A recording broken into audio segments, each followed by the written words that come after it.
بسم اللہ الرحمن الرحیم۔ عزیزم طلبہ، آج ہم آپ کے سلیبس کا شامل سلیبس بھی پہلی نظم جو ہے وہ آپ کو پڑھائی جائے گی۔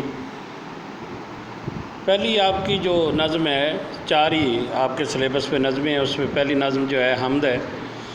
حمد ایسی نظم کہتے ہیں جس میں رب کائنات کی تعریف بیان کی جائے۔ خواجہ الطاف حسین حالی نے اللہ تعالیٰ کی بارگاہ میں اپنی عقیدت، اللہ تعالیٰ کے جو مظاہر ہیں ان کو بیان کرنے کی کوشش کی ہے۔ ویسے تو اللہ تعالیٰ کی تعریف روز ازل سے ہی ہو رہی ہے اور لوگ کر رہے ہیں مختلف انداز میں، لیکن کوئی یہ دعویٰ تو نہیں کر سکتا جی کہ اللہ تعالیٰ کے تمام اوصاف اس نے بیان کر دی ہیں۔ یہ خواجہ الطاف حسین حالی کی ایک کوشش ہے۔ چند چیزیں ہیں اوصاف اللہ تعالیٰ کے، اللہ تعالیٰ کی کبریائی کے۔ بچوں، یہ بات تو طے ہے کہ اس پوری کائنات پر حکمرانی صرف اللہ تعالیٰ کی ہے۔ تو پہلے ہم خواجہ الطاف حسین حالی کی بات کر رہے ہیں۔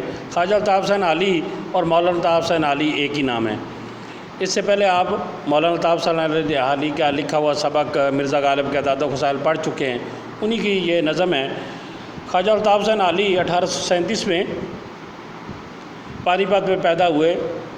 گھر کے حالات کی وجہ سے تعلیم مکمل نہ کر سکے، مختلف ملازمتیں بھی کی ہیں آپ نے۔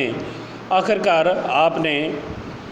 آپ کا ملاقات جو ہے سر سید احمد خان سے ہوئی، تو سر سید احمد خان کی دور رس نظروں نے دیکھ لیا جی کہ یہ وہ شخصیت ہے جو اسلامی صرف پاکستان کے لیے یا برصغیر کے مسلمانوں کے لیے نہیں بلکہ پوری دنیا کے مسلمانوں کے لیے بہت اچھا کام کرے گی۔ تو وہ انہیں علی گڑھ لے گئے اور آپ بڑا عرصہ جو ہے علی گڑھ کا حصہ رہے۔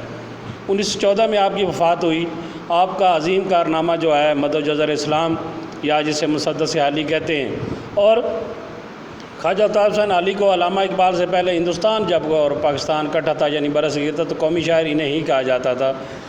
لیکن بعد میں علامہ اقبال نو ڈاؤٹ کہ علامہ اقبال بھی بہت بڑے شاعر ہیں، لیکن خواجہ الطاف حسین حالی بھی کسی طور بھی کسی سے کم نہیں ہیں۔ انہی کی نظم ہم پڑھیں گے۔ ان کا پہلا شعر ہے: قبضہ ہو دلوں پر کیا اور اس سے سوا تیرا، ایک بندہ نا فرمائے ہم سرا تیرا۔ خواجہ الطاف حسین حالی بیان فرماتے ہیں کہ یا باری تعالیٰ، ہر دل پر تیرا قبضہ ہے، یعنی دنیا کی جتنی بھی چیزیں ہیں، کائنات میں جتنی بھی چیزیں ہیں، اس پہ کنٹرول پورے کا پورا اللہ تعالیٰ کی ذات کا ہے۔ اور اپنے بارے میں وہ کہتے ہیں جی کہ میں ایک نافرمان بندہ ہوں، تیرے احکامات کو نہیں مانتا، تیرے احکامات جو ہے اس پہ نہیں چلتا، نافرمان ہوں، لیکن میں تیری ہمسرا کر رہا ہوں، میں تیری تعریف بیان کر رہا ہوں۔ گوگے مجھ میں نافرمانی کے باوجود ہو، تعریف تو وہی بیان کرتا ہے جو فرمان بردار بھی ہو کہنے والا۔ لیکن یہاں پہ خواجہ الطاف حسین حالی عاجزی کا مظاہرہ کر رہے ہیں، اور عاجزی اللہ کو بڑی پسند ہے۔ تو اسی عاجزی کا مظاہرہ کرتے ہوئے یہ کہہ رہے ہیں کہ گو کہ ساری دنیا پر یا باری تعالیٰ تیرا ہی قبضہ ہے، تیرا کنٹرول ہے، تیری بادشاہی ہے، لیکن میں ایک نافرمان بندہ ہوں، نافرمان تیرا مخلوق ہوں، اس کے باوجود میں تیری ہمسر بیان کرنے کی صحیح کر رہا ہوں، کوشش کر رہا ہوں۔ دوسرا شعر ہے جی: گو سب سے مقدم ہے حق تیرا ادا کرنا، بندے سے مگر ہوگا حق کیسے ادا تیرا ہوں۔ خواجہ الطاف حسین علی بیان فرماتے ہیں کہ یا باری تعالیٰ، تیرا حق سب سے پہلے ادا کرنا ہم پر فرض ہے۔ ہر انسان پر اور خاص طور پہ مسلمان پر یہ فرض ہے جی کہ سب سے پہلے تیرا حق ادا کرے۔ اللہ کا حق کیا ہے کہ اللہ کے حقوق اللہ جو ہیں وہ ادا کیے جائیں، جتنی عبادات کا اللہ نے حکم دیا ہے وہ کی جائیں۔ اس کے بعد پھر جو حقوق اللہ نے کہے ہیں وہ بھی ادا کیے جائیں۔ تو اللہ کا حق سب سے پہلے ادا کرنا ہے۔ لیکن بندہ جو ہے، بشر جو ہے، انسان جو ہے، بنیادی طور پر کمزور ہے۔ تو پھر یہ کیسے ہے جی کہ وہ اللہ تعالیٰ کے سارے حقوق ادا کر سکتا ہے؟ لیکن کوشش تو کر سکتا ہے، اس میں چند ایک تو ادا کر سکتا ہے، لیکن شاید سارے انسان اتنا کمزور ہے، گناہ بھی کرتا ہے، غلطیاں بھی کرتا ہے، سستی بھی کرتا ہے۔ اس کے باوجود اللہ کا حق ادا کرنا سب سے پہلے ضروری ہے، لیکن بعض اوقات انسان اپنی کم علمی کی وجہ سے، سستی کی وجہ سے وہ حقوق جو ہیں اللہ کے حکم دیا ہے وہ ادا نہیں کر پاتا۔ تیسرا بہت خوبصورت شعر ہے، اور اللہ کی کبریائی اس سے ظاہر ہوتی ہے کہ محرم بھی ایسا ہے جیسا کہ ہے نامحرم، کچھ کہہ نہ سکا جس پہ یہاں بھید کھلا تیرا، کہ محرم ہوتا ہے جاننے والا محرم، اور نامحرم نہ جاننے والا۔ اللہ کی ذات کو کوئی دنیا کا شخص کوئی نہیں کہہ سکتا جی میں رب کائنات کو پورے کا پورا جانتا ہوں۔ اگر کوئی یہ دعویٰ کرتا ہے تو وہ بھی یہ بھی بات نہیں کر سکتا جی کہ میں پورا جانتا ہوں۔ اللہ کو جاننا بہت مشکل ہے، کیوں؟ اتنی بڑی ذات اقدس کو سمجھنا جاننا بہت مشکل ہے۔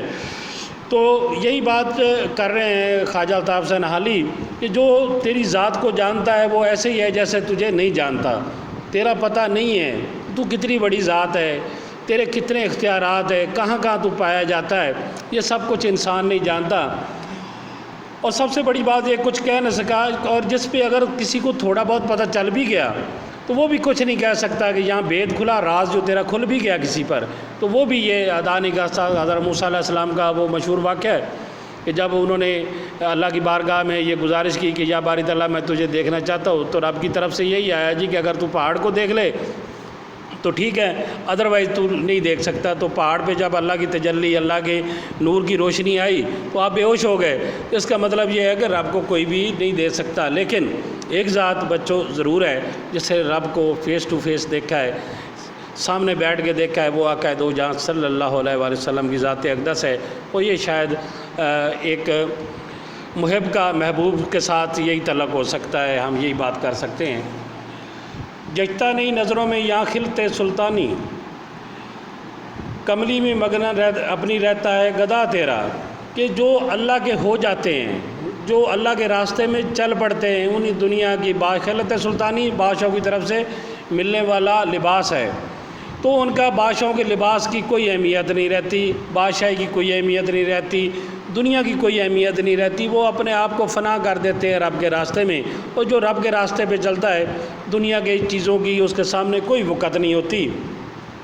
گدھا مانگنے والے کو کہتے ہیں، فقیر کو بھی کہتے ہیں، گدھا مانگنے والے کو کہتے ہیں کہ جو اللہ کی ذات سے مانگنے والا ہے وہ بادشاہ سے کیوں مانگے گا، وہ کسی دنیا دار کا محتاج کیوں ہوگا، وہ اپنے رب سے ہی مانگے گا۔ اور بچوں ایک بات طے ہے کہ جب بھی مانگا جائے رب سے ہی مانگا جائے، کسی انسان پہ یہ بات توقع نہ رکھی جائے جی کہ کوئی وہ مجھے بھی دے گا۔ تو ہی نظر آتا ہے ہر شے پہ محیط ان کو، جو رنج و مصیبت میں کرتے ہیں گلا تیرا۔ بعض اوقات بچوں ہم یہ غلطی کہہ لیں، کوتاہی کہہ لیں کہ ہمیں کسی طرف سے اللہ کی طرف سے پریشانی آتی ہے تو ہم ذرا ایسے کلمات کہہ جاتے ہیں جو ہمیں نہیں کہنے چاہیے۔ جیسا کہ کوئی بیمار رہنے لگ گئے زیادہ تو وہ کہنے لگ جائے کہ یہ ساری مصیبتیں شاید میرے لیے ہیں۔ کوئی اور پریشانی آ جائے تو ایسا نہیں کہنا چاہیے کہ خواجہ الطاف حسین علی یہ بیان کر رہے ہیں کہ جو رنج و مصیبت جب بھی ان پہ کوئی دکھ آتا ہے اور جو تیرا گلہ کرتے ہیں، شکوے کرتے ہیں جی کہ یہ دیکھیں جی اللہ تعالیٰ نے ہمارے ساتھ کیا ہو رہا ہے، تو ان کو بھی جو گلہ کرتے ہیں تو ہی نظر آتا ہے۔ پھر بھی جب انہوں نے مانگنا ہوتا ہے یا باری تعالیٰ تجھ سے ہی مانگتے ہیں، کیونکہ اللہ تعالیٰ کا ہر طرف تو ہی نظر آتا ہے، یعنی رب کائنات کی ذات ہر طرف نظر آتی ہے۔ آفاق میں پھیلے گی کب تک نہ مہک تیری، آفاق پوری کائنات پوری دنیا، کہ یا باری تعالیٰ تیری خوشبو کب تک نہیں پھیلے گی، ضرور پھیلے گی، تیرا پیغام ضرور پہنچے گا۔ اس کی وجہ یہ ہے گھر گھر لیے پھرتی ہے پیغام صبا تیرا، کہ صبح کی جو ٹھنڈی ہوا ہوتی ہے یہ گھر گھر تیرا پیغام پہنچاتی ہے پوری دنیا میں کہ یہ ہوا جو آئی ہے یہ رب کی طرف سے ہے۔ اس کی وجہ یہ ہے کہ اللہ تعالیٰ کو کسی نہ کسی انداز میں ہر مذہب مانتا ہے۔ ہم تو یہ مانتے ہیں نا کہ اللہ ایک ہے، لیکن سارے جو اللہ کو ایک نہیں مانتے وہ بھی کسی نہ کسی شکل میں یہ مانتے ہیں جی کہ رب ہے، اللہ کی ذات ہے۔ تو جب اللہ کی ذات کہاں سے نظر آتی ہے؟ اپنے مظاہر سے نظر آتی ہے، اپنی قدرت سے نظر آتی ہے۔ فزیکلی تو رب کو دیکھنا ناممکن ہے، تو چونکہ صبح کی ٹھنڈی ہوا جو ہے یہ بھی اللہ کی طرف سے ہے، تو یہ بھی گھر گھر اللہ کا پیغام پہنچاتی ہے کہ اللہ ایک ہے اور پوری دنیا اسی کے حکم سے چل رہی ہے۔ آخری شعر جو ہے جو مقطع ہے اس میں حالی ذرا اپنی ذات کے بارے میں کہتے ہیں، اپنی شاعری کے بارے میں کہتے ہیں، ہر بول تیرا دل سے ٹکرا کے گزرتا ہے، کہ اے حالی جو تو کہتا ہے، جو تو شاعری کرتا ہے یہ ہر دل پہ اثر کرتی ہے۔ ٹکرا کے گزرنا دل پہ اثر کرتی ہے، اس کی وجہ کچھ رنگ بیاں حالی سب سے جدا تیرا، کہ اے حالی جو تو شاعری بیان کرتا ہے یہ دوسرے سے ذرا الگ ہٹ کے ہے، اور اس میں کوئی شک بھی نہیں ہے کہ مولانا الطاف حسین حالی نے نظم کو نئی جہت دی۔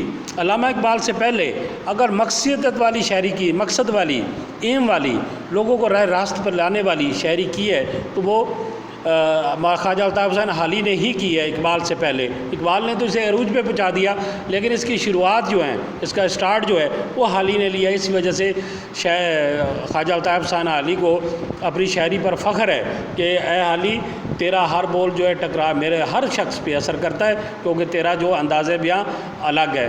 بچہ آپ نے ان اشعار کو اچھے سے پڑھنا ہے، اپنی کتاب سے سمجھنے کی کوشش کرنی ہے، لیکچر کو اچھے سے سننا ہے، اور سب سے بڑی بات یہ ہے کہ ان تشریحوں کو یاد کرنا ہے. آپ نے سن کے رکھ نہیں دینا، یہ آپ کے بیٹے کام آئے گی. اپنا وقت نہ ضائع کیجیے گا، اچھا وقت کتابوں کے ساتھ گزاریں. عید امید ہے آپ نے اچھی گزار لی ہوگی، لیکن اس کے بعد میں آپ کو یہ ضرور کہوں گا کہ اپنا وقت ضائع نہ کریں. اگر ہماری اسکول کی طرف سے کسی گائیڈنس کی ضرورت ہے، اسکول انتظامیہ حاضر ہے، آپ اسکول انتظامیہ سے رابطہ کر سکتے ہیں. اپنے ماں باپ کا اور جتنے بھی لوگ ہیں ان کا خیال رکھیے گا. آپ سب کا بہت بہت شکریہ.